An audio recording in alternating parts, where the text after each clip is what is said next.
Môre, dis Woensdag 30 Julie en vandag wil ek met die manne praat, die paas, die mentors. Hier is iets wat ek al baie hoor oor die jare. Die Bybel sê ek moet my kinders straf. As ek nie die rotting gebruik nie, gaan hulle bederf word. Ek is net streng, want dis wat God sê. En weet jy, ek verstaan. Die woord van God sê ons moet ons kinders reg grootmaak. Maar God het jou nie geroep om die polisiehoof in jou huis te wees nie. Hy het jou geroep om 'n herder te wees. In Psalm 23 staan daar geskrywe: U stok en u staf, die vertroos my. Nee, u maak my bang nie.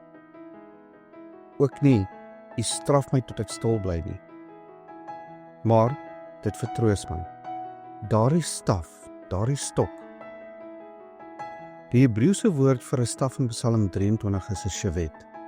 En shevet beteken meer as net 'n staf. Dit verwys na heerskappy, leiding en selfs beskerming. Dit is soos 'n scepter in die hand van 'n koning. Nie net om te slaan nie, maar om reg en geregtigheid te handhaaf. Maar altyd met die herder teenwoordig.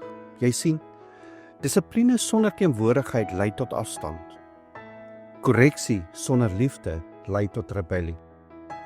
In Efesiërs 6 vers 4 staan daar geskrywe: En vaders, moenie julle kinders vertoon nie, maar voed hulle op in die tug en vermaning van die Here. Weet jy wat beteken vermaning? Dis nie net reëls nie. Dis verhouding, sagtheid, tyd en teenwoordigheid. Die waarheid is, kinders raak nie hard omdat hulle gedissiplineer is nie. Hulle raak hard omdat hulle vervreem raak van die een wat hulle dissiplineer. Jesus het nie gekom as diktator nie. Hy het gekom as die goeie herder. En hy sê, my skape ken my stem. So ek vra jou vandag, ken jou kinders jou stem? Nie net die een wat opdragte gee nie, maar die een wat troos, lei en beskerm.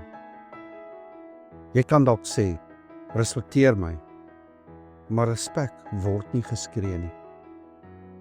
Dis verdien in die daaglikse wandel, wanneer jy naby hulle harte bly. En vandag sê ek vir jou, moenie net 'n man van beginsels wees nie, wees 'n man van teenwoordigheid. Moenie net gehoorsame kinders wil hê nie, jou ware soektog is dat hulle wil volhartig en vas wees in Jesus. En dit begin met jou, wat soos die herder klink. Kom ons bid saam.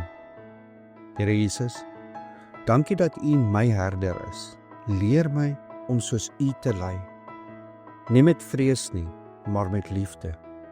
Nie met beheer nie, maar met karakter.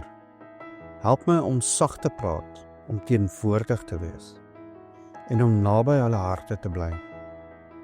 Laat my kinders my stem ken. Nie as dreigement nie, maar as veiligheid. In Jesus naam. Amen. En onthou, jy is dalk die Bybel wat iemand vandag moet ontmoet. En dalk is jou sagtheid presies wat 'n hart nodig het om weer oop te gaan. Ek hoop jy het 'n geseënde Woensdag.